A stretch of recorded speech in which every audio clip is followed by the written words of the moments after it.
The cage door swung open in the blizzard, metal screeching against frozen hinges. Inside, a skeletal German shepherd lifted his head. 6 years. 2,190 days in this 6-by-6-foot prison. The temperature had dropped to 15 below zero. Atlas stumbled through the opening, each step leaving crimson drops in pristine snow. His ribs pressed against matted fur. His left leg dragged uselessly. Behind him, the empty cage that had been his entire world for 6 years disappeared into white darkness. He should run, hide, disappear into the Montana wilderness and die alone, as he'd always expected to die. Instead, Atlas turned toward the distant lights of town, toward humanity, toward the species that had broken him. What he would do when he found them, nobody could have predicted. Some say dogs are just animals, but what Atlas did next proved they have souls worth saving. Leave a like and share your thoughts in the comments along with the city you're watching from now. Let's continue with the story. Oak Ridge, Montana was the kind of town where everyone knew everyone's business. Population 3,200. Blue-collar families, ranchers, farmers, the kind of people who valued hard work, faith, and loyalty above all else. Main Street had one stoplight, 2 churches, and a diner that served breakfast all day. In January, when the blizzards came, the town hunkered down. Neighbors checked on neighbors. Nobody got left behind. At least that's how it was supposed to work. The Mitchell family lived on Maple Drive in a modest 2-story house with peeling paint and a mortgage they could barely afford. Sarah Mitchell, 35, taught 2nd grade at Oak Ridge Elementary. She had auburn hair she wore in a perpetual ponytail, tired eyes that had seen too much, too young, and a stubborn streak that drove her husband crazy. She'd grown up in foster care after her biological mother died of an overdose.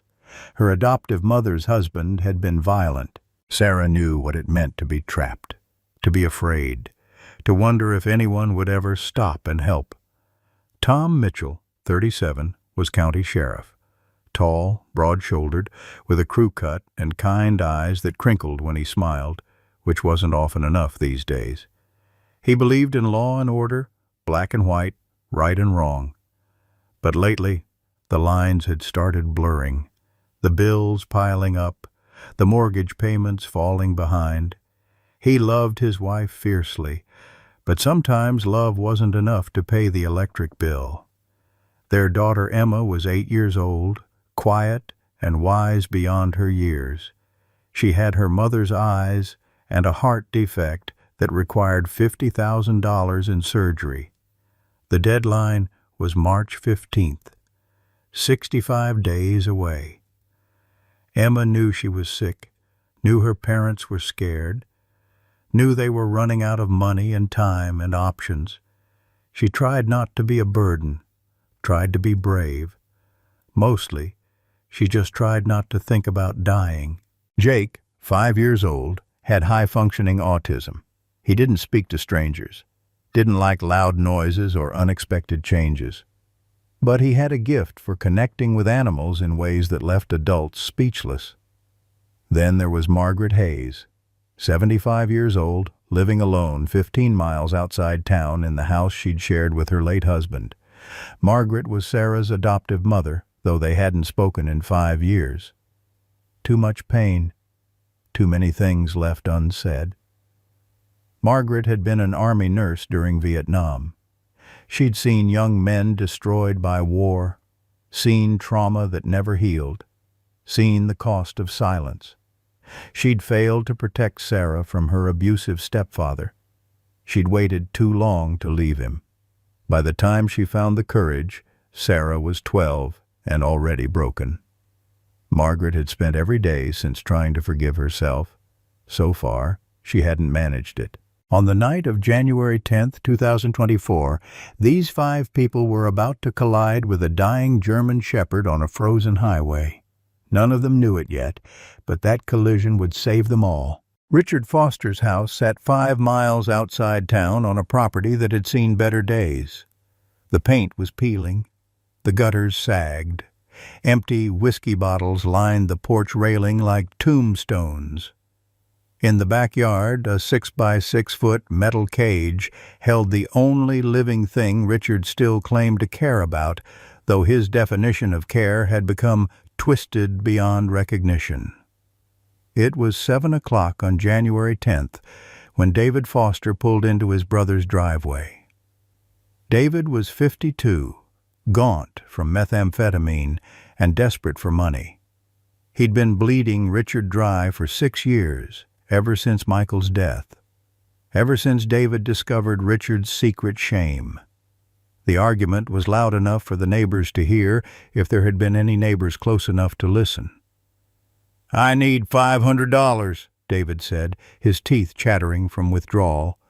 "I don't have it." Richard's words were slurred. He'd been drinking since noon. "Then I guess Atlas has another accident." "You leave him alone." "Pay me." "Get out." David smiled. It wasn't a kind smile. On his way out, he walked past the cage where Atlas huddled against the cold. David reached for the padlock, turned the key, left the door swinging open. "Freedom, boy," David whispered. "Let's see how long you last in this weather." Atlas heard the truck roar away, heard Richard collapse on the couch inside. The cage door rattled in the wind. Open. After 6 years, finally open. Atlas stood on trembling legs, his left hind leg, broken 2 years ago and never treated, dragged uselessly. Every breath hurt. The cold cut through his matted fur like knives. He could barely remember what freedom felt like. He looked back at the house. Michael's scent still lingered there, even after 6 years. Michael, who had loved him. Michael, who had taught him to smile, to trust, to believe in goodness. Michael was gone. But Atlas wasn't dead yet. He limped through the open door and into the blizzard. Snow stung his eyes. Wind tore at his fur. He had no destination, no plan, just instinct driving him forward, toward town, toward lights, toward the faint, desperate hope that somewhere in this frozen world someone might care if he lived or died. Behind him, bloody paw prints marked his path, already disappearing under fresh snow. The Mitchell family was returning from Emma's cardiology appointment when Sarah saw him. They were on State Highway 89, mile marker 47, visibility nearly 0. Tom drove carefully, both hands on the wheel. In the back seat, Emma stared out the window. The doctor's words echoed in her mind. Surgery cannot be delayed past March 15th. She was 8 years old. She shouldn't have to think about dying. But the flutter in her chest, the way she couldn't run without gasping, reminded her constantly that her body was a ticking clock. "Mommy, what's that dark spot?" Emma's voice was small. Tom squinted through the windshield. "Probably debris, probably. We should keep going. Roads are getting worse." Sarah leaned forward. Something about the shape made her chest tighten. "Stop the car." "Sarah, we can't stop in this weather." "Stop the car!" Tom hit the brakes. The truck skidded slightly before coming to rest on the shoulder. Sarah was already unbuckling her seatbelt. "What are you doing?" Tom's voice rose. "It's dangerous out there." Sarah didn't answer. She shoved open the door and stumbled into knee-deep snow. The wind tried to push her back. She pressed forward, one hand shielding her eyes. The dark shape resolved into something alive. A dog, large, German shepherd maybe, collapsed on its side. Snow was already beginning to cover it like a burial shroud. Sarah dropped to her knees. Her hands found matted fur, ribs pressing through skin, a heartbeat so faint she almost missed it. The dog's eyes fluttered open, brown eyes, tired, defeated, but still holding a spark of something that looked like hope. "Oh, God," Sarah breathed. "Tom, it's a dog. He's dying." Tom appeared beside her, flashlight cutting through the snow. The beam illuminated the full horror. Ribs like a xylophone, scars crisscrossing the visible skin, a leg bent at an unnatural angle, blood freezing in the snow around them. "We don't know if he's dangerous," Tom said, but his voice had already softened. "He's dying, Tom. He's dying right here." Emma climbed out of the truck, ignoring her parents' protests. She knelt in the snow, tears freezing on her cheeks. "Mommy, is he dead?" "Not yet, sweetheart." Tom ran a hand over his face. They were already drowning in medical bills. Emma's surgery, the mortgage. His salary barely covered necessities. A dying dog was a luxury they couldn't afford. Then Jake appeared. 5 years old, usually terrified of anything unfamiliar, walked through the snow without hesitation. He knelt beside the dog and placed one small hand on its head. Jake, who never touched strangers, who screamed at unexpected sensations, touched this dying dog with perfect gentleness. The dog's tail moved, just once, barely an inch, but it moved. Tom's resistance crumbled. "Okay, get him in the car." He lifted the dog carefully, shocked by how light it was. Should be 80 pounds, felt like 50. He laid it on blankets in the truck bed, and Emma climbed in beside it, refusing to leave. "It's okay, puppy," Emma whispered, holding a matted paw. "We've got you." They drove through the blizzard to Oak Ridge Veterinary Clinic. The emergency line rang 6 times before Dr. Rebecca Hayes answered. "I'm coming," she said without hesitation. "Keep him warm." 20 minutes later, Dr. Hayes arrived, took one look at the dog on her examination table, and her face went pale. "Get him inside, now." The Mitchell family waited in uncomfortable plastic chairs while Dr. Hayes worked. 45 minutes felt like 45 hours. When she finally emerged, her eyes were red. "Sit down," she said. "Please."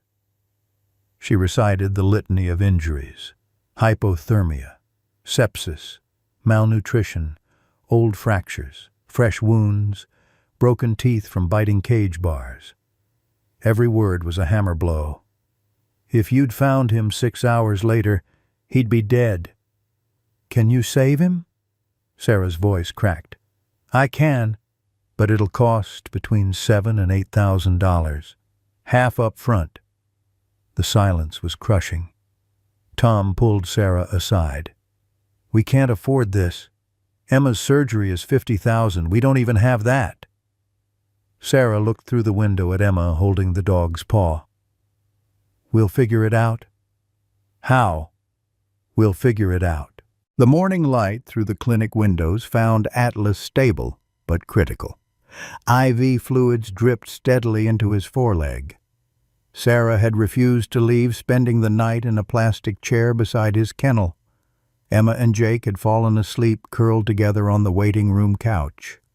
Tom had gone home for a few hours of sleep he didn't get, staring at the ceiling instead, doing math that wouldn't add up no matter how many times he tried. Dr. Hayes arrived at 8 o'clock with coffee and dark circles under her eyes. She'd been thinking all night about the dog, about the injuries, about what kind of person could do this to a living creature. "There's something you need to know," she said, setting down her coffee. "I have to scan him for a microchip. It's standard procedure." Sarah's stomach dropped. "And if he has one?" "Then, by Montana law, I'm required to contact the registered owner within 24 hours. The scanner beeped across Atlas's shoulders. Once. Twice. Then a steady tone that made Sarah's blood run cold. Dr. Hayes read the screen. He's chipped. Name is Atlas.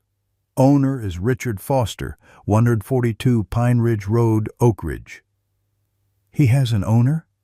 Sarah's voice was barely a whisper. Someone did this to him and still owns him? Tom had arrived just in time to hear. His jaw tightened. Don't call yet. Tom, I have to.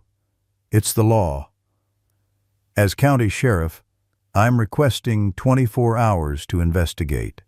Those injuries aren't neglect, Dr. Hayes. That's systematic abuse, criminal abuse. I need time to build a case. Dr. Hayes studied them both, saw the desperation in Sarah's eyes, the protective fury in Tom's stance. She'd been a vet for 25 years. She knew the difference between an accident and intentional cruelty. 24 hours, she agreed, but I'm documenting everything. Photographs, measurements, x-rays. If this goes to court, we'll need evidence. Sarah knelt beside Atlas's kennel. He was awake, watching her with those tired brown eyes. We're not giving you back, she whispered.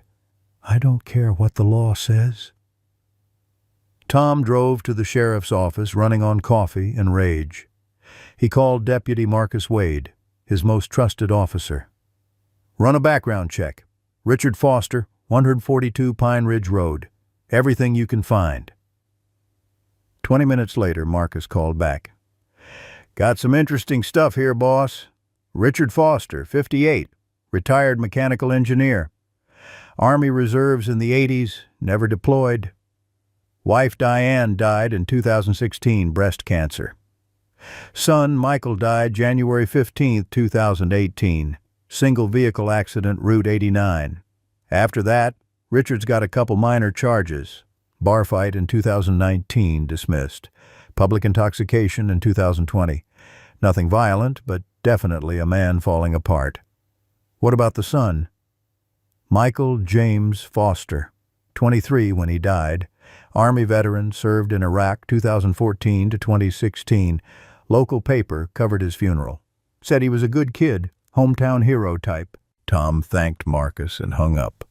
Then he drove to 142 Pine Ridge Road. The property looked like abandonment in slow motion. Grass overgrown, paint peeling, empty bottles everywhere. Tom parked across the street and watched. An old pickup truck sat in the driveway, rust eating its edges. In the backyard, clearly visible from the road, stood a metal cage, empty now, door hanging open. Tom walked to the neighboring house. Mrs. Patterson answered, 72 years old, with suspicious eyes that softened when she saw Tom's uniform. Sheriff Mitchell, what brings you out here? Questions about Richard Foster. When's the last time you saw his dog? Mrs. Patterson's face clouded. That German shepherd? Years, Sheriff. Years. I didn't even know he still had it. Sometimes at night I'd hear barking, sad, lonely barking, and yelling, Richard yelling at someone or something. I should have called someone, shouldn't I? But he'd lost so much. His wife, his boy. I thought maybe I was hearing things. Tom thanked her and returned to his truck. He pulled out his phone and searched for Michael Foster's obituary.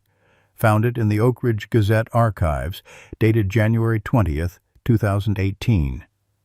Michael James Foster, 23, died January 15, 2018, in single-vehicle accident on Route 89.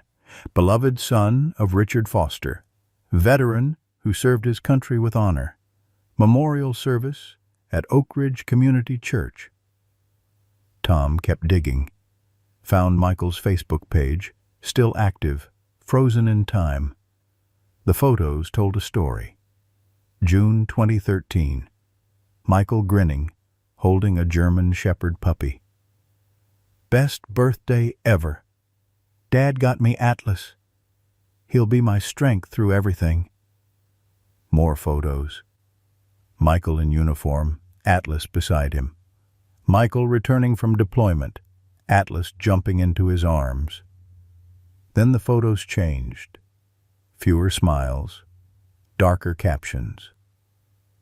November 2017. Some days are harder than others. Atlas gets it. He always gets it. January 15th, 2018. Morning. The last post Michael ever made. Atlas is sick, running to get antibiotics. Back soon, buddy, hold on. Tom sat in his truck as snow began to fall again. The pieces were forming a picture, but it was incomplete. Michael died the same day he went to get medicine for Atlas. Was that why Richard blamed the dog? Because in Richard's broken mind, if Atlas hadn't gotten sick, Michael wouldn't have been driving that day. It was twisted logic, grief logic, the kind that destroyed people from the inside out. Sarah was still at the clinic when her phone rang. She saw the name and almost didn't answer. 5 years of silence. 5 years of unspoken pain. Mom, Margaret's voice was uncertain. Sarah, Is something wrong? Is it Emma? How did you know to call? I heard about Emma's appointment at the hospital. Small town. Word travels. Is she okay? Sarah closed her eyes. She needs surgery. $50,000. By March 15th. Silence on the line. Then, what do you need? Sarah's voice broke. I need your help. Not money. Just, I need someone who understands. Understands what? What it's like to be trapped, to be hurt, to wonder if anyone will help. 20 minutes later, Margaret walked through the clinic doors. Sarah stood. They looked at each other across 5 years of hurt. Margaret was older, grayer, more stooped. Sarah was harder, more tired, carrying weight she shouldn't have to carry. Show me, Margaret said. Sarah led her to Atlas's kennel. Margaret knelt, her nurse's eyes cataloging injuries with professional precision. She'd seen wounds like these before. Different context, same pattern. Intentional. Repeated. Systematic. This wasn't neglect, Margaret said quietly. This was rage. The owner lost his son 6 years ago. Margaret's hands stilled. PTSD? The son was a veteran. Iraq. Margaret closed her eyes. She'd treated hundreds of soldiers, watched trauma destroy them in slow motion. And nobody helped him. He died the same day his dog got sick. So the father blamed the dog. Margaret stood, her joints protesting. Your stepfather was like this. Not at first. But anger left unchecked becomes poison. It spreads, infects everything. Sarah's throat tightened. Why didn't you stop him sooner? The question hung between them, sharp and necessary. I was weak, Margaret said. By the time I found courage, you were already hurt. I'm sorry, Sarah. I'm so sorry. But you did stop him. You chose me eventually. Too late. But you did. Sarah looked at Atlas. Someone has to stop it. Someone has to say enough. Margaret placed a weathered hand on Sarah's shoulder. Then we stop it. Together this time. They embraced for the first time in 5 years.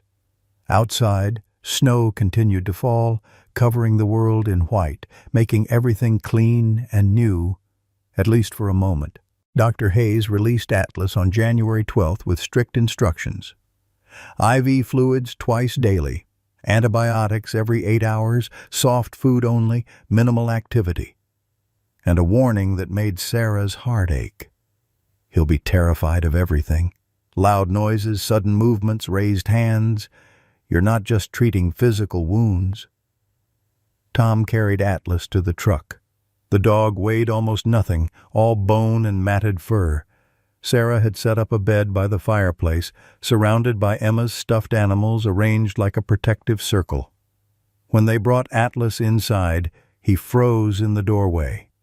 His eyes went wide, scanning every corner, every shadow. He'd never been inside a house before. "It's okay," Sarah whispered. "You're safe now." Atlas didn't believe her. His body language screamed terror. Ears flat, tail tucked, trembling so hard his legs could barely hold him. Sarah placed food and water near the fireplace bed, then backed away. 20 feet. 30. Sat on the couch and pretended to read while Atlas watched her like she might attack at any moment. He wouldn't eat with her in the room. Wouldn't drink. Just stood there, shaking. Emma tried next. She crawled across the floor, moving slowly, making herself small. "Hi, puppy. I'm Emma. I won't hurt you." Atlas's ears twitched forward. Children were safer than adults. Some instinct told him that. Emma sat cross-legged 10 feet away and opened a book. Started reading aloud, not looking at Atlas, just existing in his space without demands. After an hour, Atlas's legs gave out. He collapsed on the bed, still watching, still afraid, but too exhausted to stand. Jake appeared in the doorway, clutching his favorite toy truck. He walked straight to Atlas, sat down 2 feet away, and began rolling the truck back and forth. The repetitive sound seemed to calm them both. Atlas watched the truck, watched Jake's small hands. Slowly, incrementally, his breathing steadied. That first night, Atlas didn't sleep. Sarah found him at 3 in the morning, standing rigid by the fireplace, staring at the door like he expected someone to break through it. She didn't approach, just turned on a small lamp and sat on the couch with a book. "I'm not going to hurt you," she said quietly. "Nobody here will hurt you. I promise." Atlas didn't believe her, but he listened.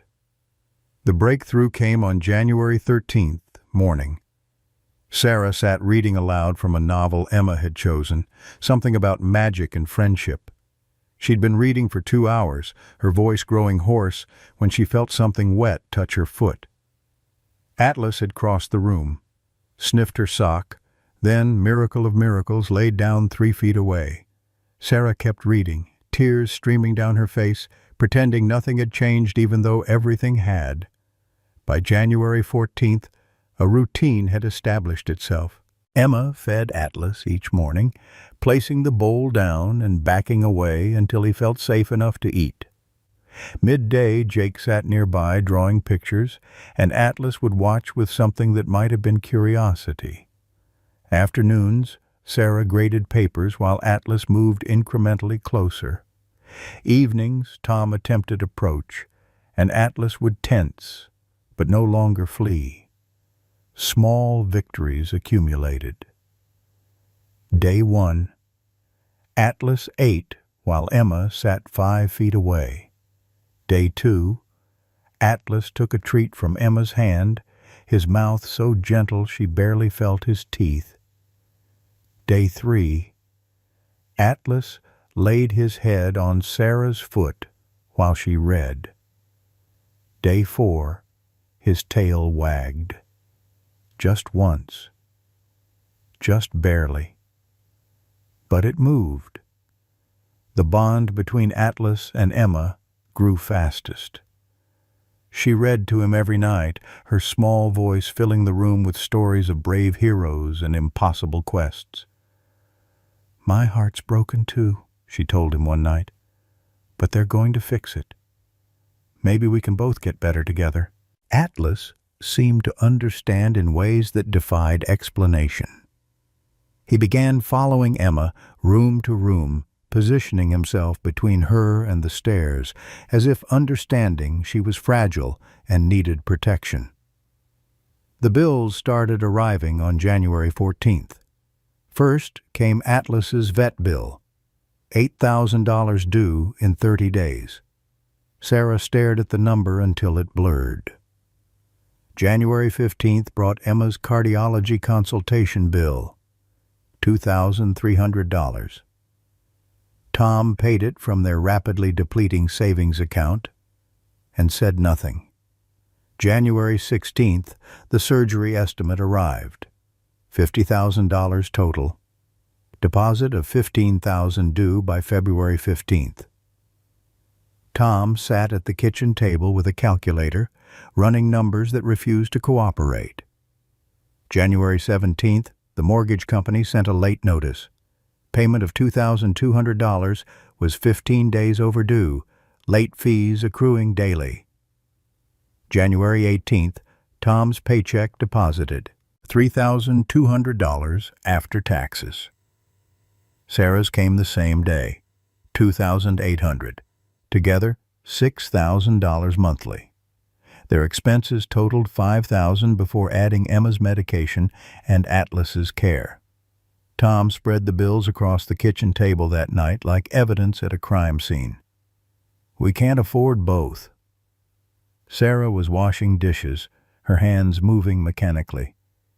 We'll find a way. Sarah, the math doesn't work. Look at it.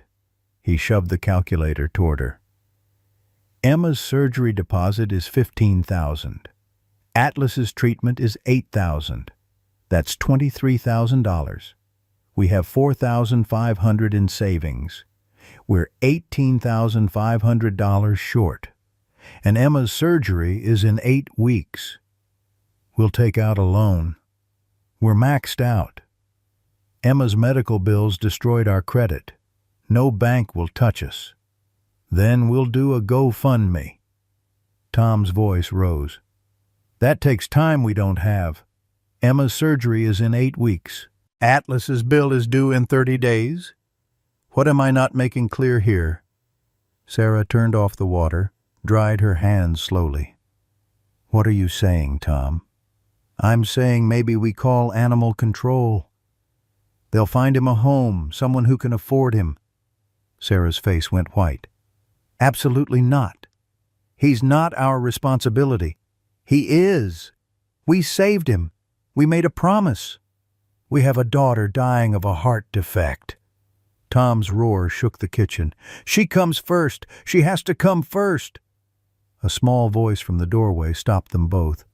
I heard you. Emma stood in her pajamas, eyes red. Sarah and Tom froze, caught in the worst moment of their marriage.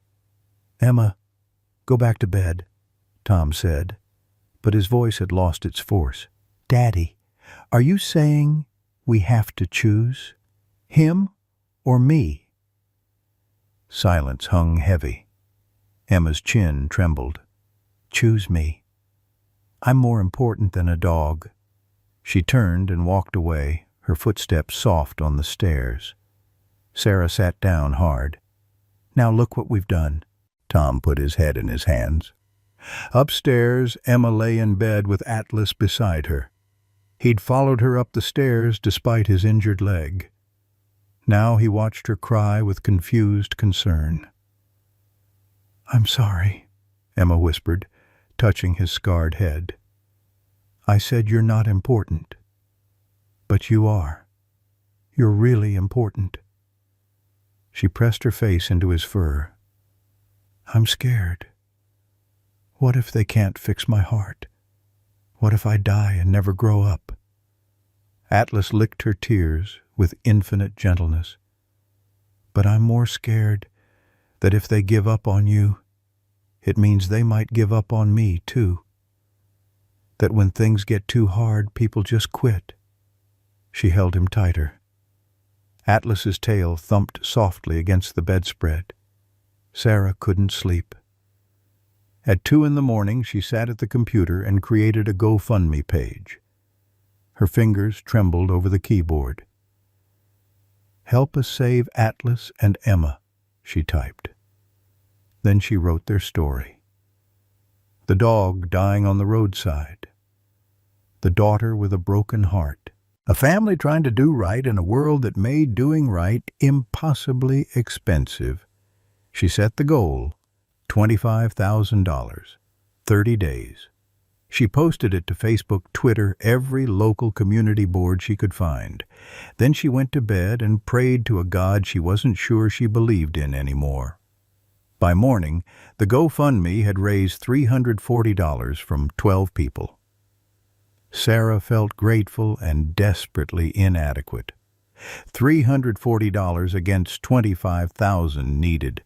It was like trying to empty the ocean with a teaspoon. But it was something. It was 12 people who cared enough to stop scrolling and help. She had to believe that mattered. The knock came at 4 o'clock on January 20th. The Mitchell family was eating dinner, the kind of meal cobbled together from whatever was cheapest at the grocery store.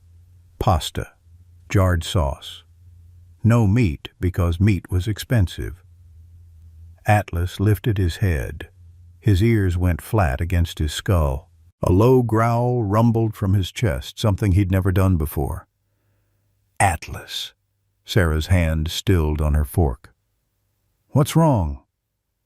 The doorbell rang. Atlas backed away from the table, limping toward the corner, his entire body shaking. Tom stood, walked to the door, opened it. Richard Foster stood on their porch. Tall, gaunt, unshaven, hollowed out by grief and whiskey. His eyes were bloodshot, his clothes wrinkled, and he smelled like alcohol and desperation.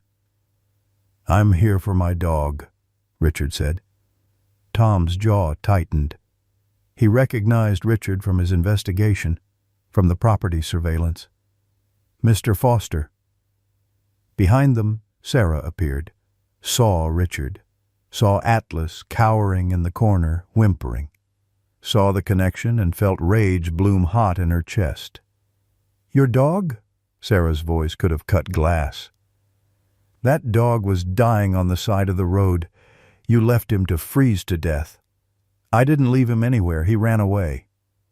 "From a locked cage?" Richard's eyes flickered. "Someone must have let him out." Tom stepped forward, putting himself between Richard and his family. "Mr. Foster, I'm Sheriff Mitchell. I've seen the veterinary reports. Those injuries are consistent with sustained abuse over years." "I don't abuse animals." "Then explain the scars. The broken bones that healed wrong. The malnutrition, the terror." "He's old. He's clumsy. He doesn't eat much." Sarah pushed past Tom. "He doesn't eat much because you starved him." "Look, lady, I don't know what you think you know, but that's my dog. He's registered to me, microchipped, legal property. I want him back. Now."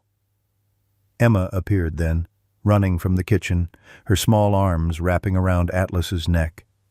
The dog pressed against her, seeking protection from an 8-year-old child. "You hurt him!" Emma's voice cracked with fury and tears. "I can see it in his eyes. He's terrified of you." Richard's face did something complicated. "Guilt?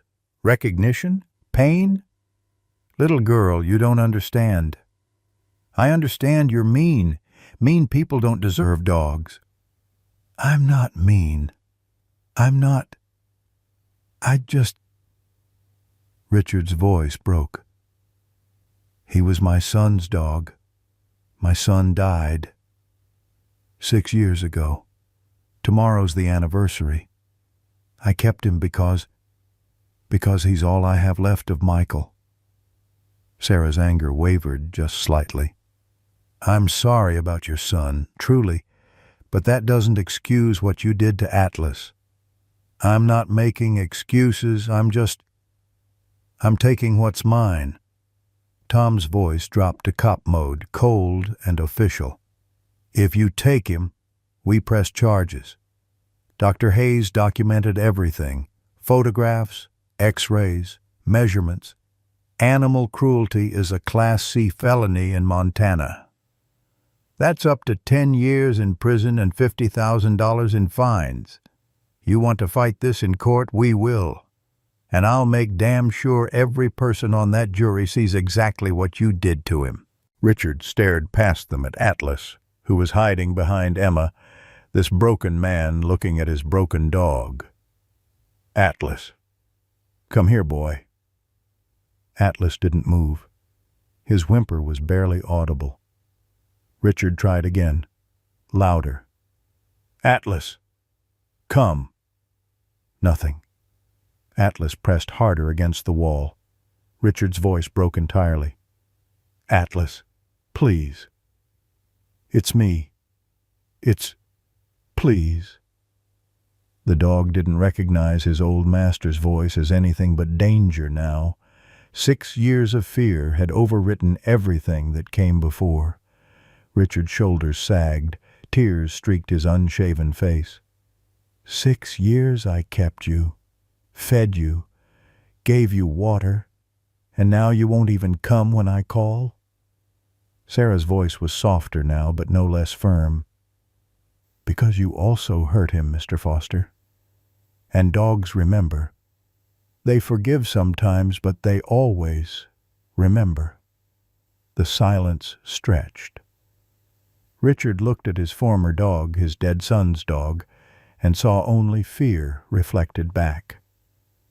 "Fine," he said finally. "Keep him. But I'll be back. With a lawyer. He's mine legally, and I'll prove it." He turned to leave, paused on the steps, without looking back. "His favorite food is chicken, plain boiled chicken, no seasoning. That's what Michael used to make him." Then Richard Foster walked to his truck and drove away into the falling snow. The family stood frozen. Atlas slowly emerged from behind Emma, his body still trembling. "He's not taking you," Sarah promised, kneeling beside him.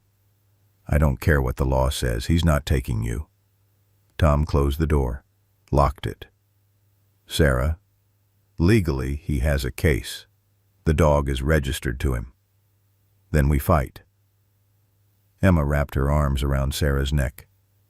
"Daddy fights bad guys all the time. This is a bad guy, right?" Tom looked at his daughter, his wife, the terrified dog they'd pulled from a snowbank. "It's not that simple." Emma's voice was small but fierce. "Yes, it is. You just don't want it to be." Margaret arrived at the Mitchell home the next morning with a determined look that Sarah recognized from childhood. Her mother on a mission was an unstoppable force.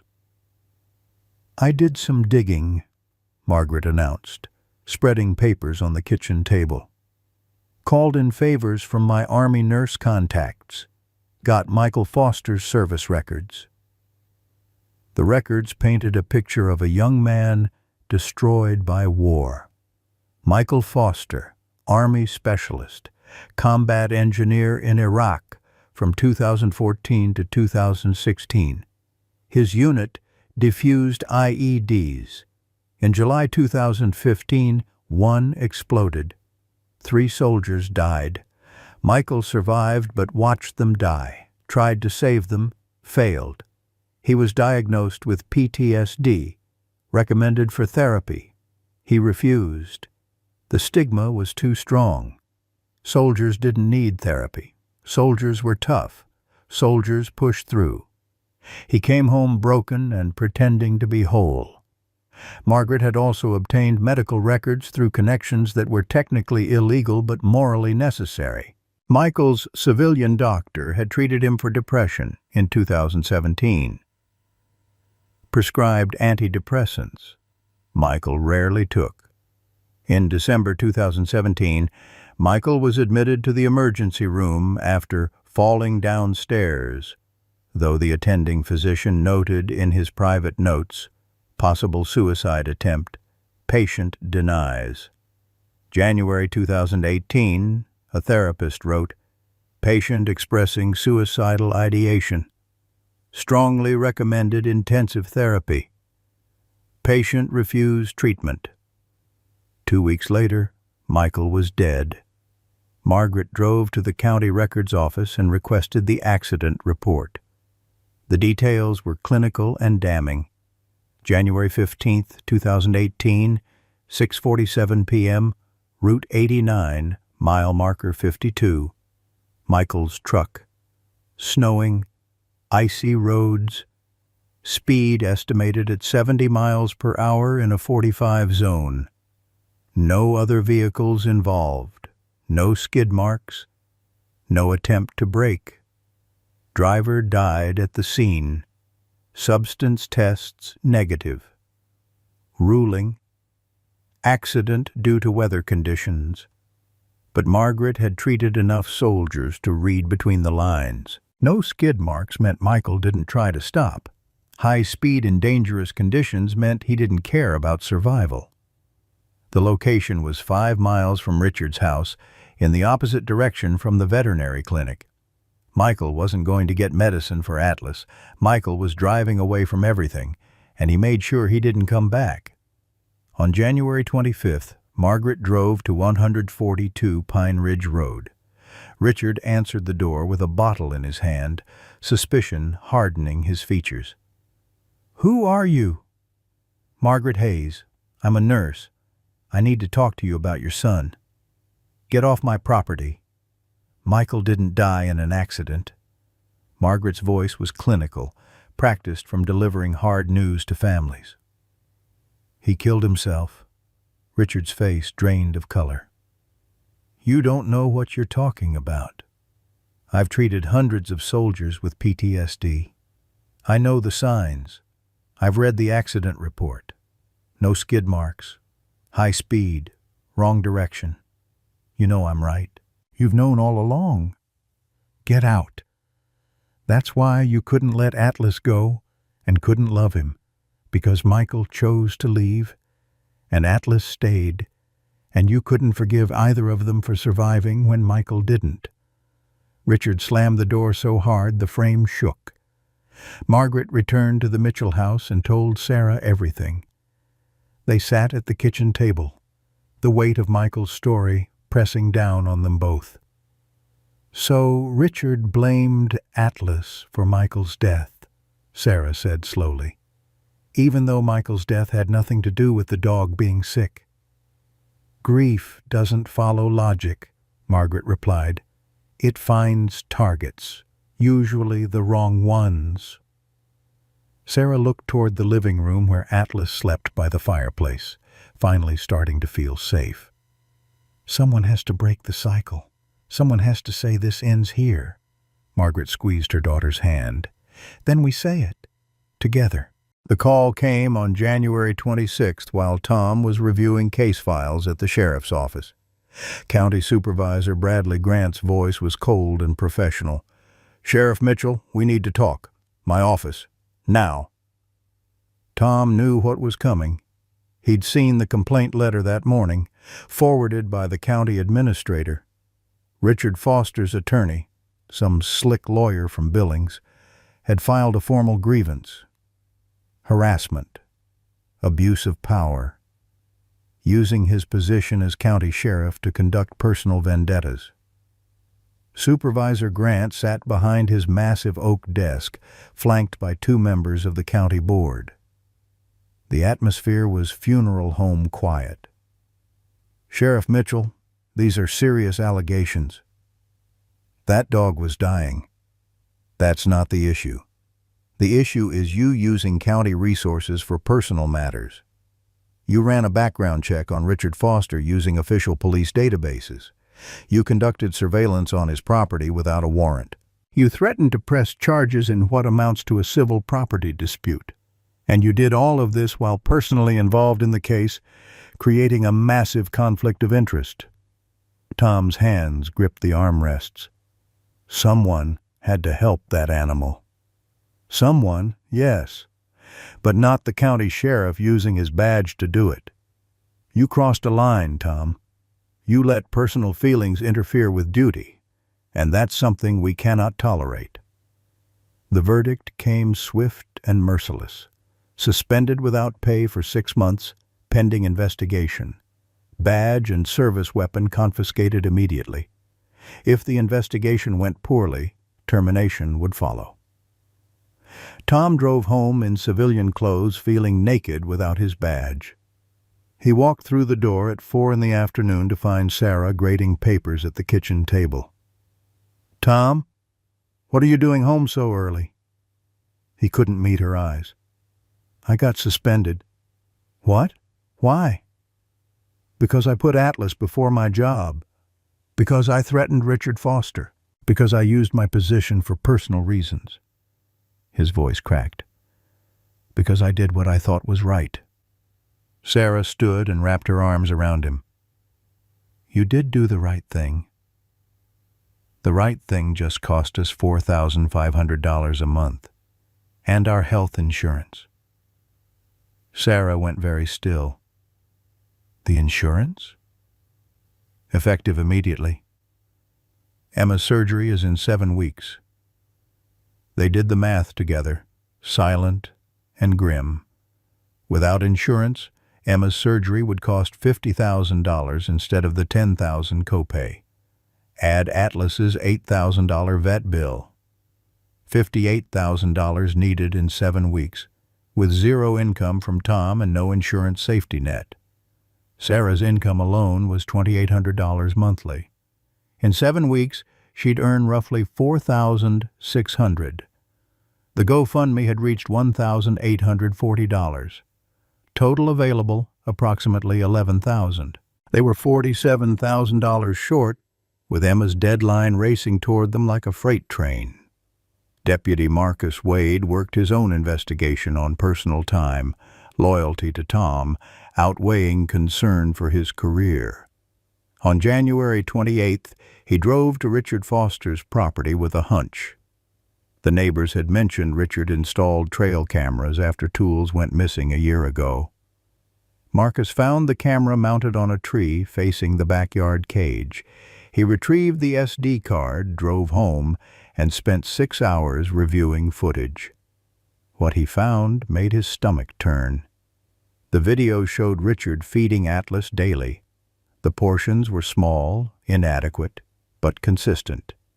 They showed Richard standing by the cage in the evenings, drinking, talking to the dog, though the audio was too poor to hear words. They showed Richard leaving for work each morning, but they also showed someone else.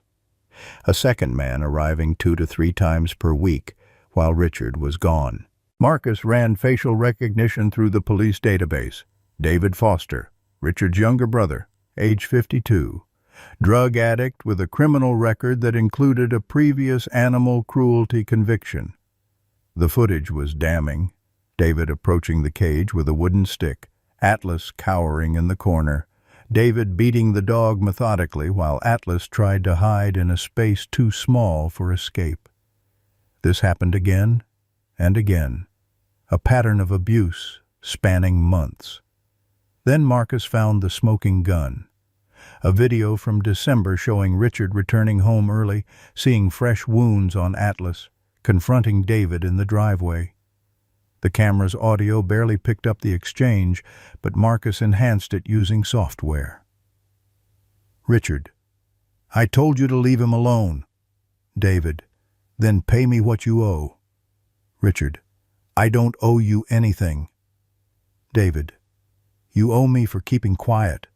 About Michael. About what really happened. Pay up or the dog gets worse." Richard handed over cash. David left. Richard stood alone in his driveway, staring at the cage, looking like a man drowning in quicksand. Marcus brought the evidence to Tom on January 30th. They sat in Tom's living room, the videos playing on a laptop while Sarah and Margaret watched in horrified silence. "Richard wasn't the one abusing Atlas," Tom said slowly. "At least not directly."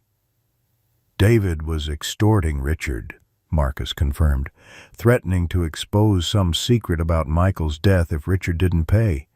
When Richard couldn't pay, David hurt the dog." Sarah's voice was tight with barely controlled rage. "So Richard was protecting Atlas by paying David off?" "In a twisted way, yes. He thought keeping Atlas in the cage where he could monitor him was safer than letting him run free where David could do worse. Margaret leaned forward. It's still abuse.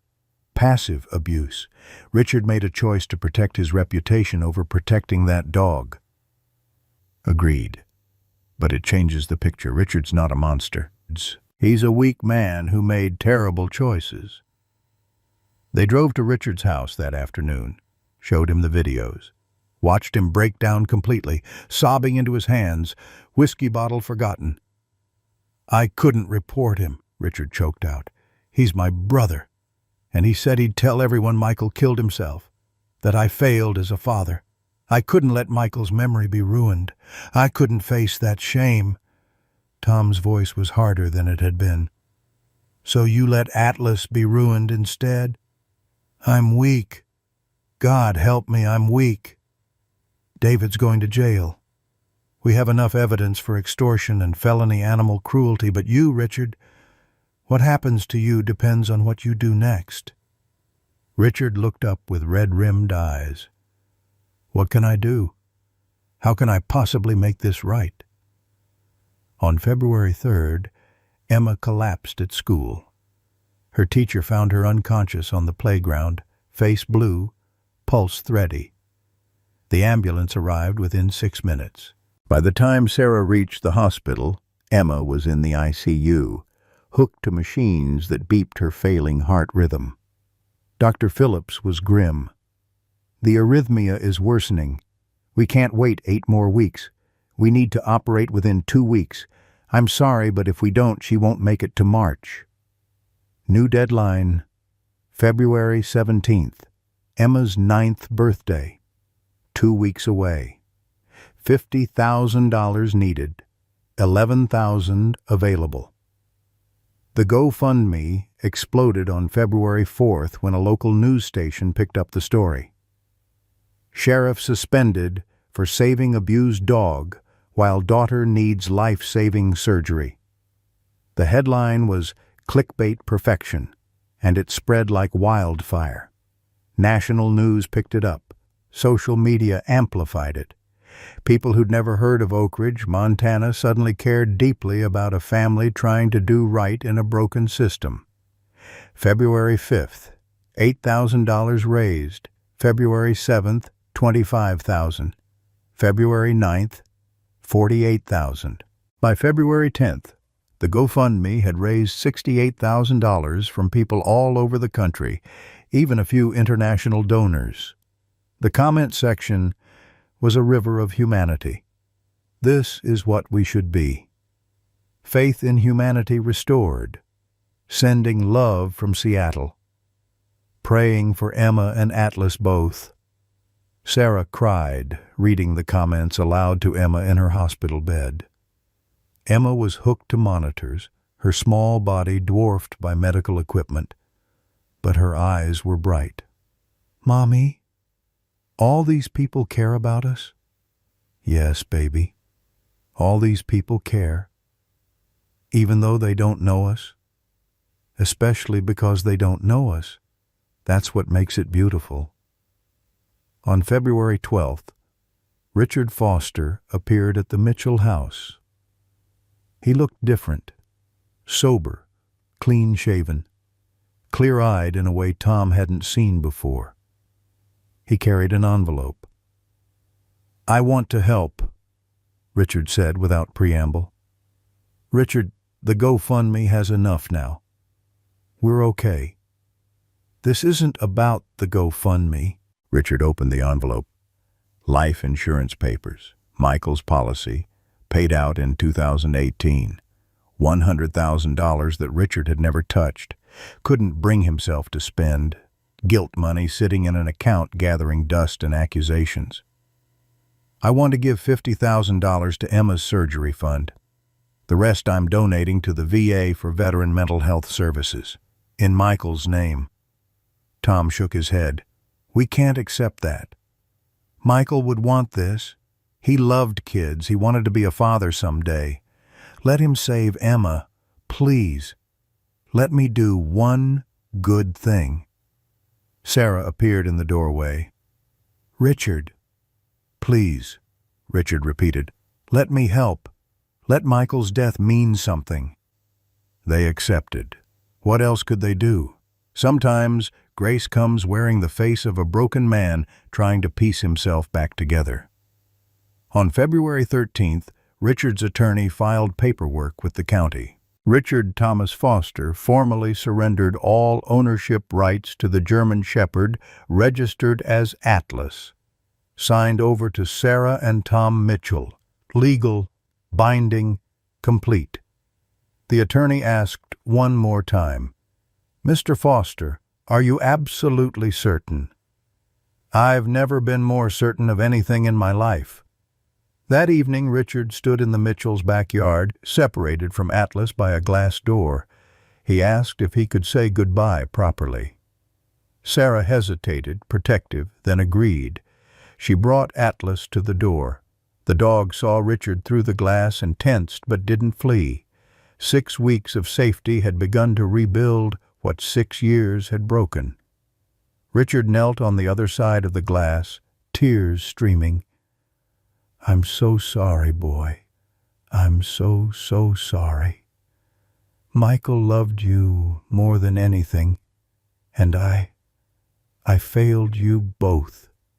Atlas tilted his head, watching this man who had been his tormentor and his protector, his prison keeper, and his last connection to the boy who had loved him first. "I can't undo what I did. But you're free now.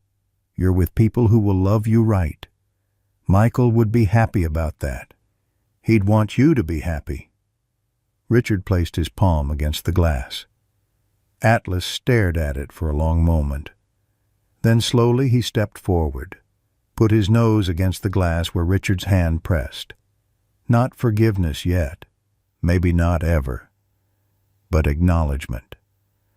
A small moment of connection before the final goodbye.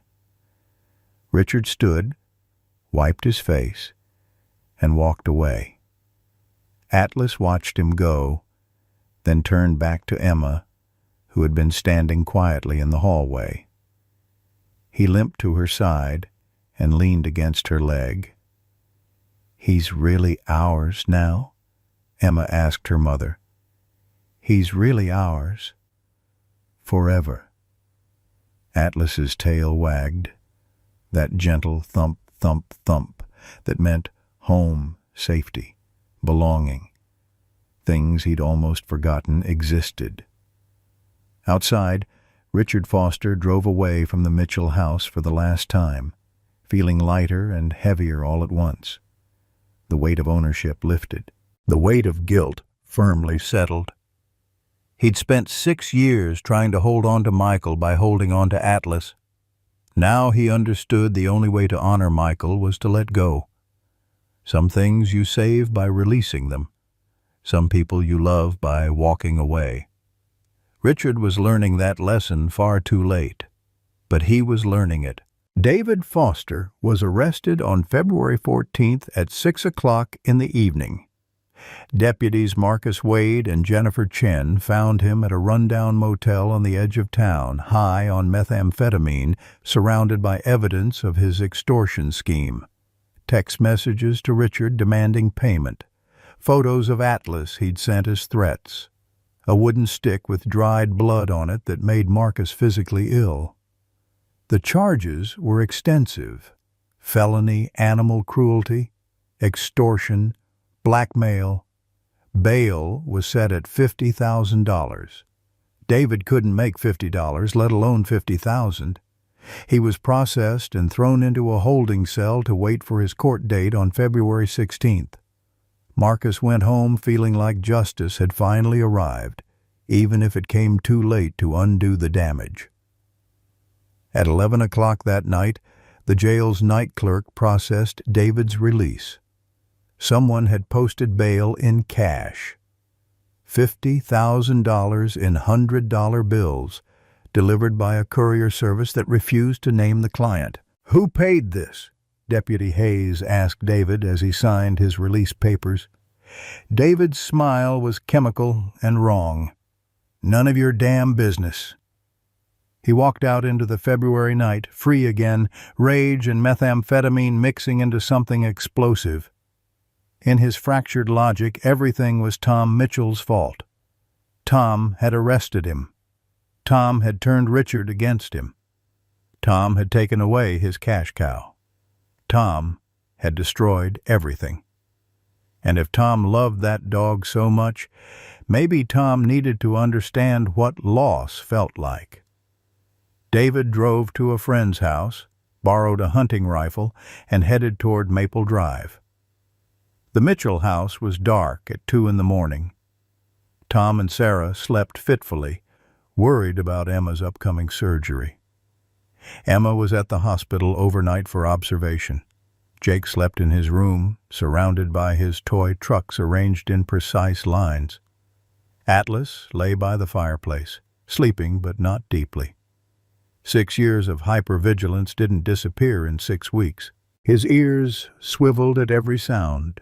Wind against windows, the furnace clicking on, ice shifting on the roof.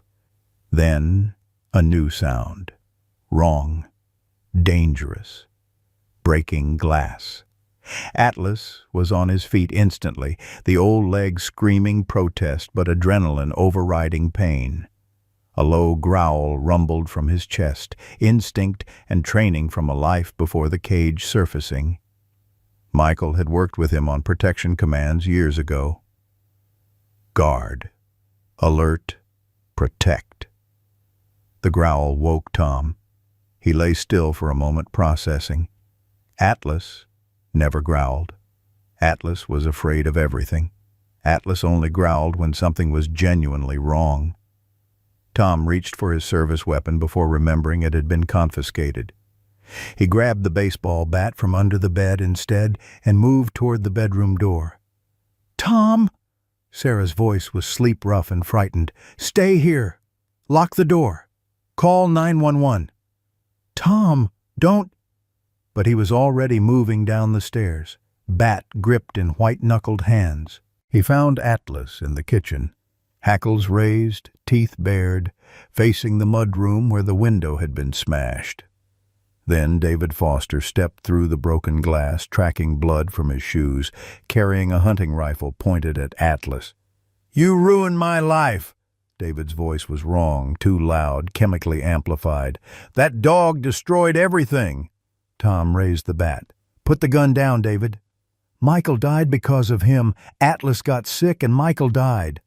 "Michael died because he had PTSD and didn't get help. You know that. Richard knows that. Blaming Atlas is just an excuse." "Shut up!" David swung the rifle toward Tom. "You took away my income. You turned my own brother against me. You destroyed my life for a dog." Atlas stood between David and the stairs where Jake slept, where Sarah was calling police, where his new pack needed protection. Every instinct screamed run, hide, escape. 6 years of abuse demanded submission. But deeper than the abuse was something older, something Michael had planted. Protect, guard, family. Sarah appeared at the top of the stairs despite Tom's orders. David saw her and swung the rifle in her direction. Atlas made his choice. He launched himself at David, 90 pounds of muscle and fury and pure protective instinct overriding terror. His teeth found David's forearm. The rifle discharged, deafening in the small kitchen, the bullet punching through the ceiling and out the roof. David screamed and dropped the gun. Tom rushed forward and tackled him. They crashed to the floor, Tom's fist connecting with David's jaw once, twice, 3 times, until David stopped fighting. Jake appeared at the top of the stairs, crying. Sarah held him back, her phone still connected to 911 dispatch. Atlas released David's arm and backed away toward Emma's empty room, adrenaline fading, old wounds and new pain crashing over him. He collapsed in the doorway, shaking. Sirens wailed in the distance. Deputies Marcus Wade and Jennifer Chen burst through the front door with weapons drawn. They found Tom sitting on David's back, hands zip-tied, the rifle kicked safely into the corner. "About time," Tom said. David was arrested for the second time in 12 hours. This time, the charges included breaking and entering, assault with a deadly weapon, and attempted murder. This time, there would be no bail. As the deputies led David away, Marcus paused beside Tom. "You okay?" "Check the dog."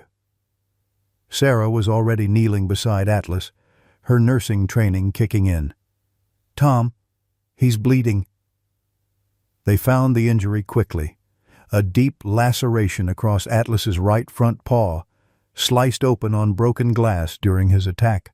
Blood soaked into the hardwood.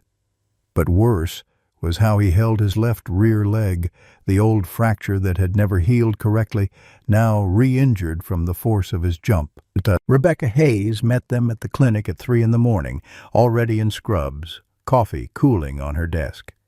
She'd known this call was coming the moment she heard about David's release. The examination was thorough and heartbreaking. The paw needed 12 stitches. The leg needed surgery. The old fracture had been damaged again, bone fragments grinding against each other, causing pain Atlas had learned to hide. "Surgery will cost around $3,000, Dr. Hayes said quietly. "I can repair it, but he'll never walk normally again. The damage is cumulative. Too many injuries over too many years." Tom and Sarah looked at each other across Atlas's sedated body. They'd just raised $50,000 for Emma. Richard had donated $50,000 more. The GoFundMe had $10,000 left after expenses. "Do the surgery," Sarah said. "Sarah, maybe we should—" "He saved our lives tonight, Tom. He jumped in front of a gun for us, for Jake, for me. We're doing the surgery." Tom looked at this dog who'd gone from victim to hero in 6 weeks, who'd chosen courage over fear, protection over self-preservation. "Do it, Dr. Hayes." The surgery took 4 hours. Dr. Hayes worked with the focus of someone trying to repair more than just bone and tissue. When she emerged, she looked exhausted. "He'll live. He'll walk. But he'll limp for the rest of his life. The joint is compromised. Arthritis will set in early. He'll need pain management." "But he'll be okay?" Sarah's voice cracked. "Define okay. He'll never run like he should. He'll never be pain-free. But he'll be alive. He'll be mobile. He'll be with people who love him." Sarah started crying. Tom held her. Dr. Hayes excused herself, giving them privacy. When they brought Atlas home that afternoon, Jake had arranged all his toy trucks in a circle around Atlas's bed, a protective barrier against the world. Emma called from the hospital, demanding to talk to Atlas. Sarah held the phone to the dog's ear. Emma's voice was small and frightened. "Atlas, you're a hero. You saved Daddy and Mommy and Jake. Thank you." Atlas's tail thumped weakly against his bed. That night, while Atlas slept under the influence of pain medication, Emma asked her parents to visit the hospital. She looked tiny in the hospital bed, monitors beeping her irregular heartbeat, surgery scheduled for 3 days away. "I need you to promise me something," Emma said. "Both of you. Anything, sweetheart. If I don't make it through surgery, if something goes wrong, promise me you'll keep Atlas. Promise me he'll have a home no matter what." Sarah's face crumbled. "Emma, don't talk like that. You're going to be fine." "Promise me anyway, Mommy. Promise." Tom and Sarah looked at each other, seeing their fear reflected, seeing the weight of a promise that acknowledged their daughter might die. "We promise," they said together. Emma relaxed into her pillows. "Okay, then I'm ready." Outside, February snow fell softly over Oak Ridge, covering the world in white. making everything look clean and possible and new even when underneath the ice remained. Richard Foster arrived at the Mitchell house on February 16th carrying a manila envelope that looked like it had been handled too many times. His hands shook. He'd been sober for 3 weeks, the longest stretch in 6 years, and everything felt raw without the alcohol buffer. "I found something," he said, when Sarah opened the door. "After watching the news coverage, after seeing Atlas save your family, I went into Michael's room for the first time since he died, and I found this in his desk drawer."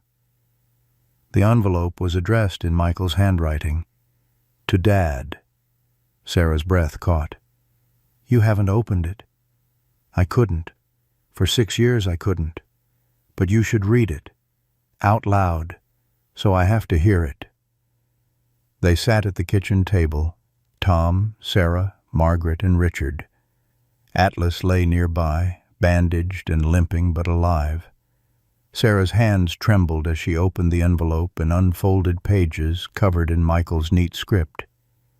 "January 14th, 2018, Sarah read. "Dad, if you're reading this, I'm gone. I'm sorry. I'm so sorry." The letter unfolded like a confession and an apology woven together. Michael wrote about Iraq, about watching 3 friends die in an IED explosion, about trying to save them, hands slipping in blood, lungs filling with smoke and screams, about coming home with the war still playing in his head every night. He wrote about the nightmares, the hypervigilance, the way loud noises sent him diving for cover, the depression that wrapped around him like a wet blanket, suffocating slowly. "I tried to be strong," Sarah read, her voice breaking. "For you, Dad. For Atlas. Soldiers are supposed to be tough. Foster men don't need therapy. That's what you always said, remember? So I didn't ask for help. I pushed through. I pretended." Michael wrote about loving Atlas, how the dog was the only thing that kept him tethered to the world. How on the worst days, when suicide seemed like the only way out, Atlas would nudge his hand or lay across his feet, and Michael would think, "He needs me. One more day." "Atlas didn't fail me," Sarah continued reading. "I failed him. I couldn't fight anymore, Dad. I'm tired. So tired. The war is supposed to be over, but it's not. It's never over. It plays in my head on repeat. Every explosion, every scream, every friend I couldn't save." Richard made a sound like a wounded animal. Margaret placed a hand on his shoulder. Michael's plan was detailed in the letter. He would drive to Route 89, the stretch with the dangerous curve and the steep embankment. He would accelerate. He would make it look like weather, like ice, like accident. His life insurance would pay out. Richard would be financially stable.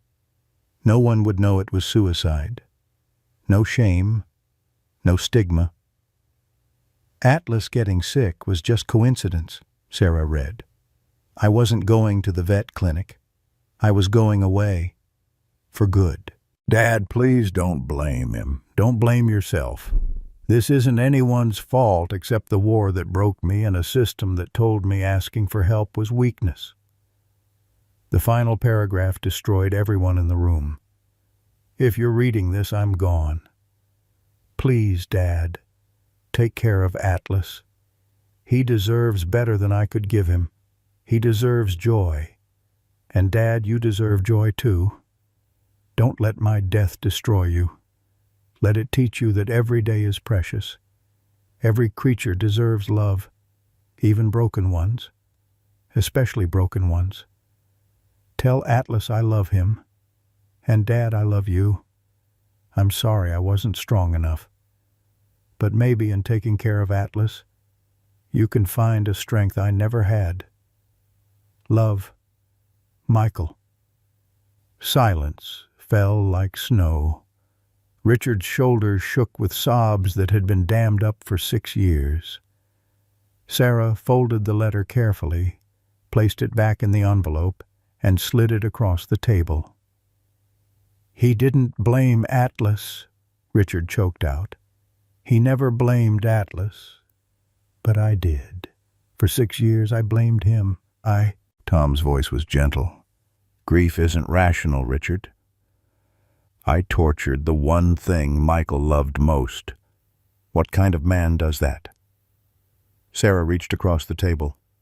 "A broken one. Like Michael said, we're all broken, but broken doesn't mean beyond repair." Richard looked up with red-rimmed eyes. "I need to tell you the whole truth. About why I let it happen." The confession came in fragments. Richard had known Michael was suicidal. Michael had asked for help weeks before his death. "Dad, I think I need to see someone. A therapist. The dreams are getting worse." Richard had responded with tough love that wasn't love at all. "Be a man. Suck it up. Foster men don't need therapy. You just need time." Michael had stopped asking. 2 weeks later, he was dead. "I killed my son," Richard said. "Not Atlas. Me. My pride. My ignorance about PTSD. My belief that mental health was weakness. I killed him with stigma and stubbornness. And then I couldn't admit it. Admitting it meant facing that I was the reason my boy died. So I blamed Atlas. If it was his fault, it wasn't mine. I could keep living with myself." Margaret spoke for the first time. "Richard, what you did to Atlas was unforgivable. You know that. I do. But what you're doing now, bringing this letter, telling the truth, that takes courage. It doesn't erase the past, but it's a start." Emma's surgery was scheduled for February 17th, her 9th birthday. The night before, Sarah stayed at the hospital with her daughter while Tom took Jake home. Margaret sat with Richard in the hospital waiting room, two broken people keeping vigil together. "When I lost my sister to overdose," Margaret said quietly, "I blamed myself. I should have seen the signs. Should have gotten her help sooner." Richard looked at her. "But you took in Sarah." "I did. And then I married a man who abused her, and I didn't protect her fast enough.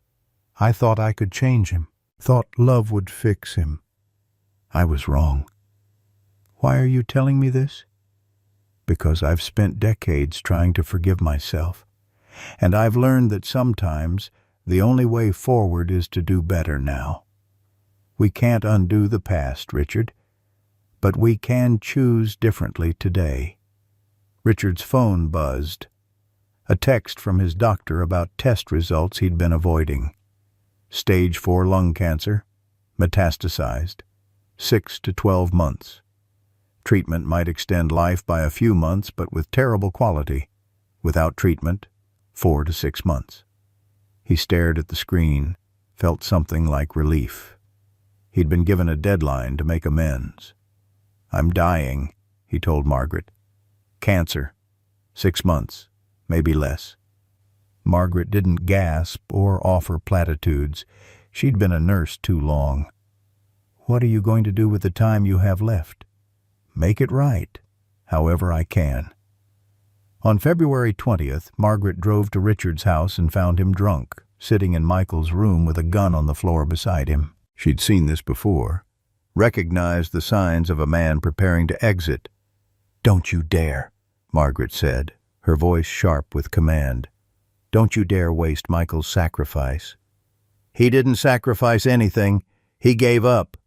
He fought for 23 years with a demon in his head. That's not giving up. That's battling until you have nothing left. And you want to honor that by taking the coward's way out?" Richard looked at the gun, at Margaret, at the photo of Michael smiling with young Atlas. "You want to honor your son?" Margaret continued. "Live? Fix what's broken? help other veterans who are where Michael was.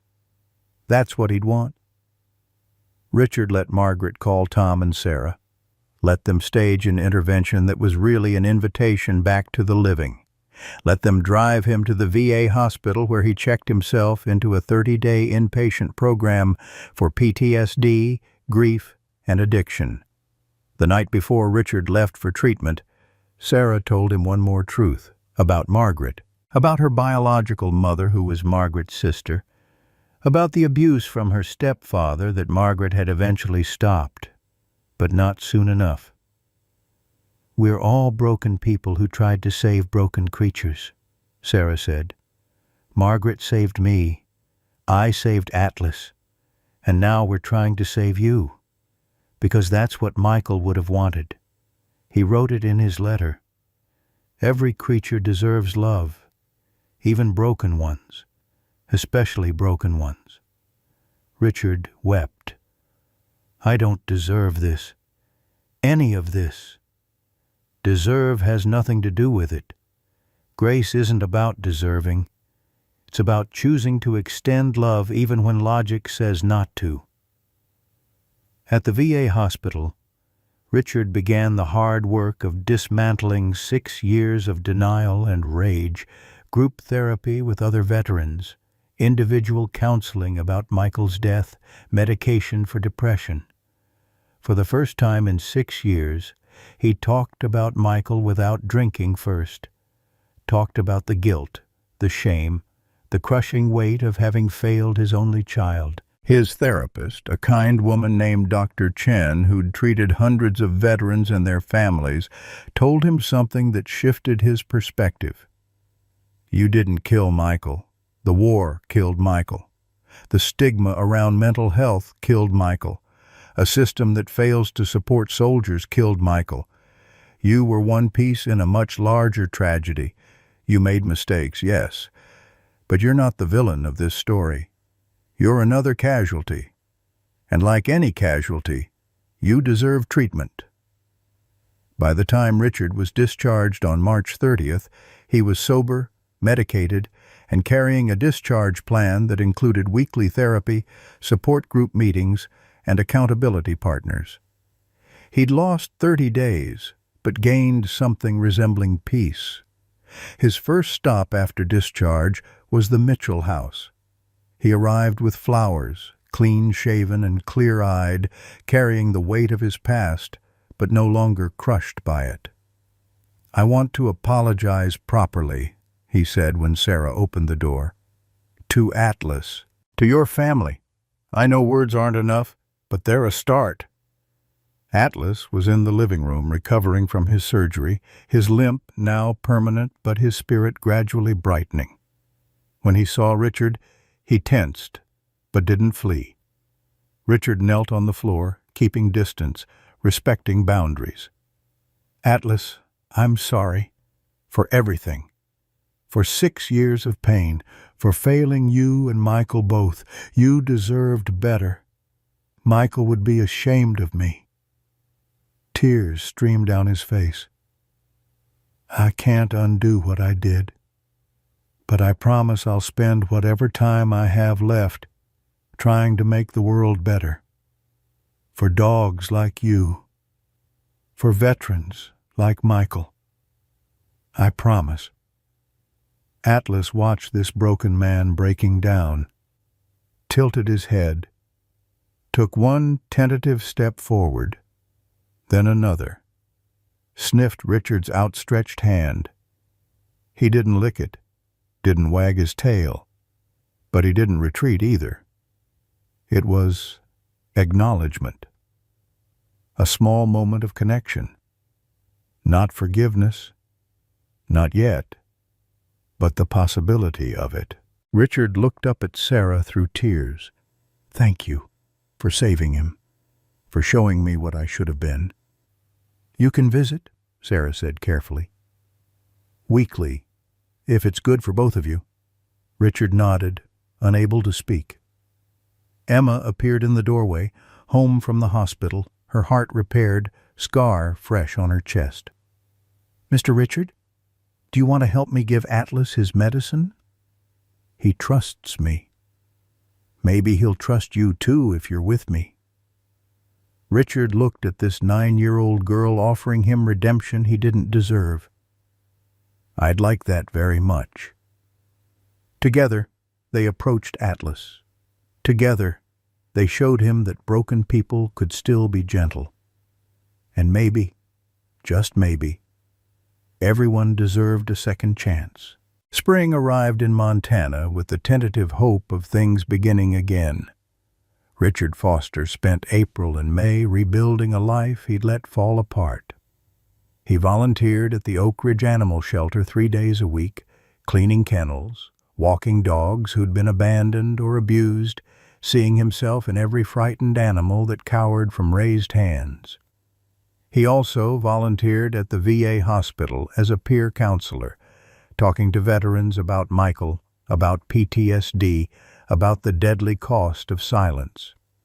He used Michael's life insurance money the way his son would have wanted. $50,000 to Emma's surgery fund had already been given. The remaining $50,000 he split between the VA's mental health services and the Oak Ridge Animal Rescue, both donations made in Michael James Foster's name. Every dollar was an apology, a prayer, an attempt to turn his son's death into something that saved others. Every Saturday, Richard visited the Mitchell home, brought Atlas plain boiled chicken prepared exactly how Michael used to make it. He'd sit on the floor 10 feet away and talk to the dog about Michael, about their life before Iraq, before trauma fractured everything. "Your boy loved you so much," Richard would say. "He'd be so happy you're with a good family now. So happy you're safe." Week by week, Atlas came closer. By May, he accepted treats directly from Richard's hand, his mouth gentle, tail wagging cautiously. It wasn't the bond Atlas had shared with Michael. That was gone, irreplaceable. But it was something new. Forgiveness wearing the patient face of a dog who'd learned that some humans could change. On June 1st, Richard went for his routine physical exam required by his VA outpatient program. The doctor ordered a chest X-ray, standard for someone with his smoking history. When the results came back, Dr. Martinez's face was carefully neutral in the way doctors' faces get when delivering unbearable news. "Richard, we found something. A mass in your right lung. It's spread to your lymph nodes. Lung cancer, stage 4, metastasized beyond surgical intervention." The oncologist gave him options. Aggressive chemotherapy might buy 3 to 6 additional months, but with brutal side effects. Quality of life would be poor. Palliative care would focus on comfort, accepting the timeline of 4 to 6 months. "How long if I do nothing?" Richard asked. 4 to 6 months, maybe less. Richard thought about Michael's life insurance money, now spent on saving others. He thought about Emma's healthy heart. He thought about Atlas beginning to trust again. He thought about months of nausea and weakness versus months of making peace. "Palliative care," he said. "I've wasted enough time feeling sick. I want to use what's left." He told the Mitchells on June 3rd, standing in their kitchen with sunlight streaming through windows, making the confession feel both easier and harder. Sarah's eyes filled immediately. "Richard, no, you just started healing. Maybe this is part of my healing, making peace while I still can." He managed a sad smile. "I'm not afraid of dying, Sarah. I'm afraid of dying before I make things right." Tom gripped his shoulder. "What do you need? What can we do?" "Let me spend time with Atlas. Whatever time I have left. Please." The arrangement changed. Richard came daily now, sitting with Atlas for hours. He'd tell stories about Michael's childhood, about teaching him to ride a bike, about Michael's first day of school, about everything before the war came and took his boy away. Michael taught you to smile, Richard told Atlas one June afternoon. Remember? He'd say, "Smile, Atlas." And you'd do that thing where you show your teeth, happy and goofy. Can you still do it? Atlas tilted his head, listening to this man who smelled like regret and medication, who spoke in the same cadence as the boy Atlas still remembered in dreams. Then, slowly, Atlas's mouth opened in that distinctly German shepherd expression that looked like a smile. Not full joy yet, but recognition. Memory surfacing after years of burial. Richard broke down, crying. There he is. There's my boy's dog. Summer passed in moments both ordinary and precious. Richard weakening but present. Atlas gaining strength, his limp permanent but his spirit brightening. Emma fully recovered, running and laughing, and living in ways that had seemed impossible 6 months earlier. By September, Richard's decline was visible. Weight dropping off. Coughing fits that left him breathless. Pain that medication could only dull, never eliminate. Margaret, drawing on her nursing experience, helped manage his symptoms. Sarah and Tom made space in their guest room. Richard couldn't care for himself anymore, and hospice nurses visited daily. Atlas never left Richard's side during those final weeks. He'd sleep on the floor by the guest bed, head resting on paws, brown eyes watching this dying man with patient grace.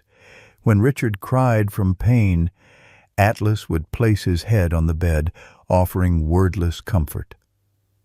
"You forgave me," Richard whispered during one particularly bad night. "How did you forgive me?" Atlas just stayed, because that's what dogs do. They love beyond logic, beyond deserving, beyond everything humans make complicated. In October, as leaves turned gold and red outside the window, Richard recorded video messages. One for veteran support groups. "Get help. Don't wait until it's too late like Michael did, like I did. Your life is worth saving." One for the Mitchell family.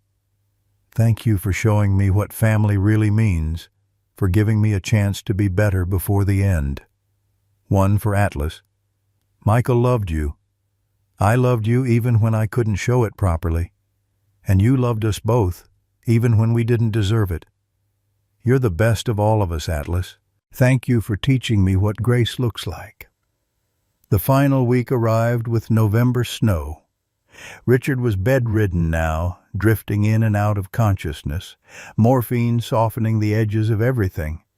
The Mitchell family took turns sitting with him, but Atlas was constant, always there, always watching. On Thanksgiving Day, November 27th, Richard had a moment of clarity, that final surge of energy that sometimes comes before the end. The family gathered around his bed, even Jake, who'd grown comfortable enough to say small sentences now. "Can Atlas come up?" Richard asked, his voice barely audible. Sarah hesitated. "Atlas hasn't been on furniture since the cage. It's a trauma response." "I know, but I'd like to ask." "Atlas, come here, boy."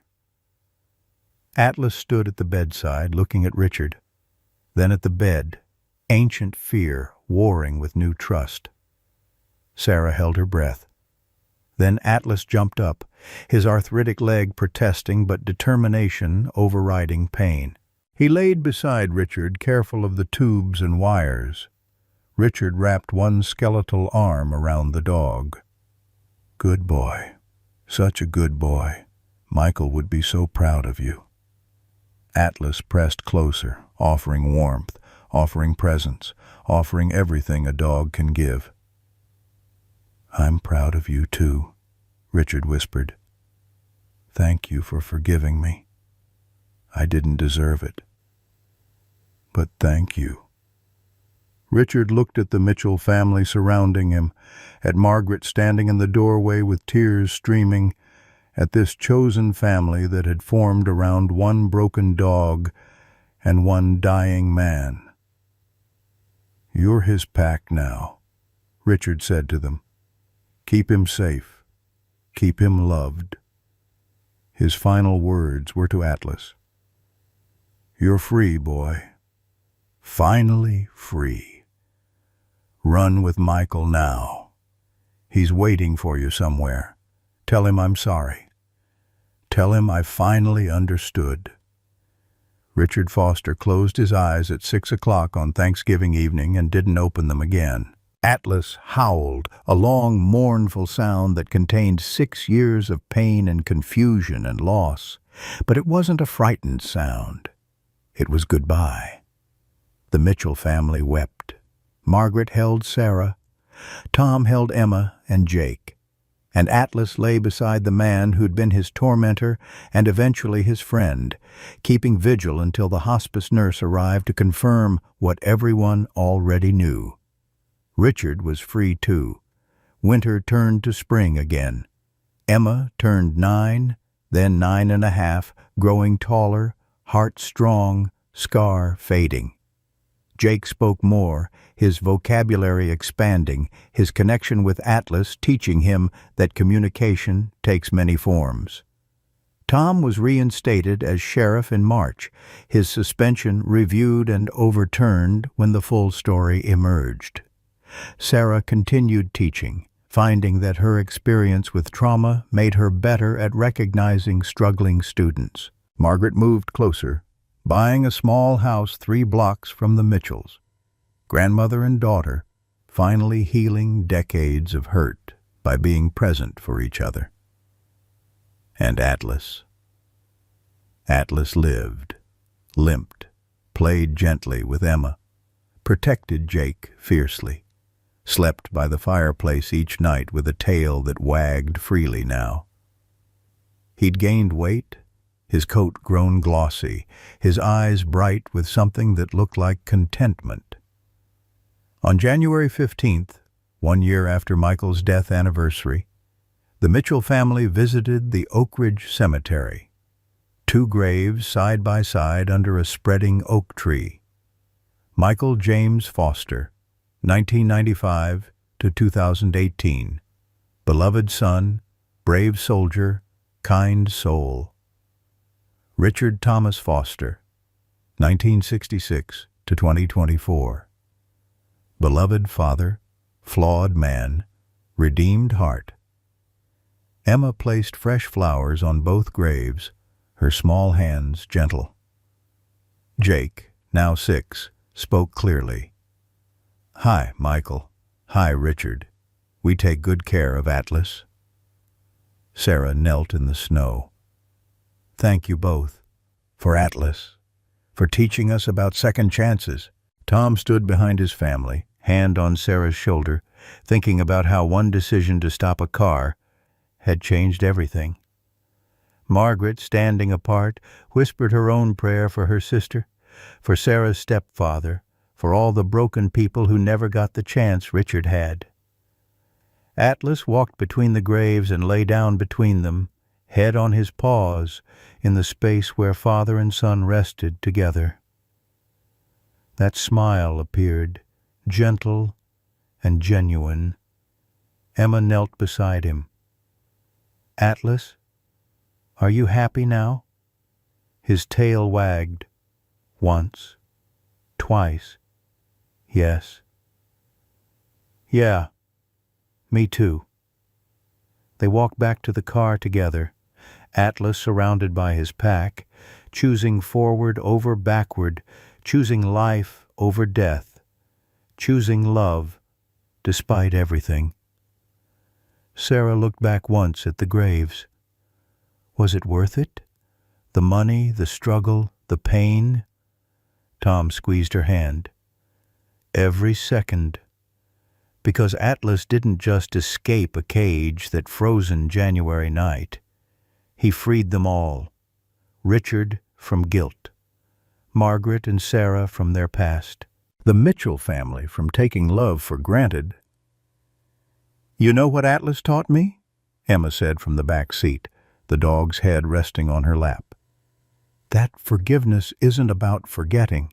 It's about choosing love even when it's hard. Sarah met Tom's eyes in the rearview mirror, both thinking the same thing. Out of the mouths of children comes wisdom dogs already know. Atlas closed his eyes as they drove home through light snow, the warm car humming around him, voices he loved filling the air with plans for dinner, for tomorrow, for all the tomorrows he'd been given when he should have had none. Some things you save by stopping the car, some lives you change by opening the door, some families you build by saying you're worth it, when the world says otherwise. Atlas was worth it. Richard was worth it. They were all worth it. And in the end, that was the only truth that mattered. Second chances weren't given. They were fought for, bled for, believed in despite impossible odds. And sometimes, if you were very lucky, if you chose love over logic and grace over judgment, those second chances bloomed into something beautiful, something worth every struggle, every sacrifice, every moment of doubt. They drove home through the Montana snow, a family built from broken pieces, held together by the stubborn belief that nothing, not even the most damaged among us, is beyond saving. All you have to do is stop the car, open the door, and say the words that change everything. You're worth saving. You're coming home. You're family now. This story reminds us that it's never too late to choose love over regret. Richard spent 6 years drowning in guilt, hurting the one thing his son treasured most, believing he was beyond redemption. But when he finally faced his pain and chose to make amends, he discovered something profound. Second chances aren't just given, they're created through courage and grace. How many of us carry regrets we think are too heavy to put down? How many broken relationships do we believe are beyond repair?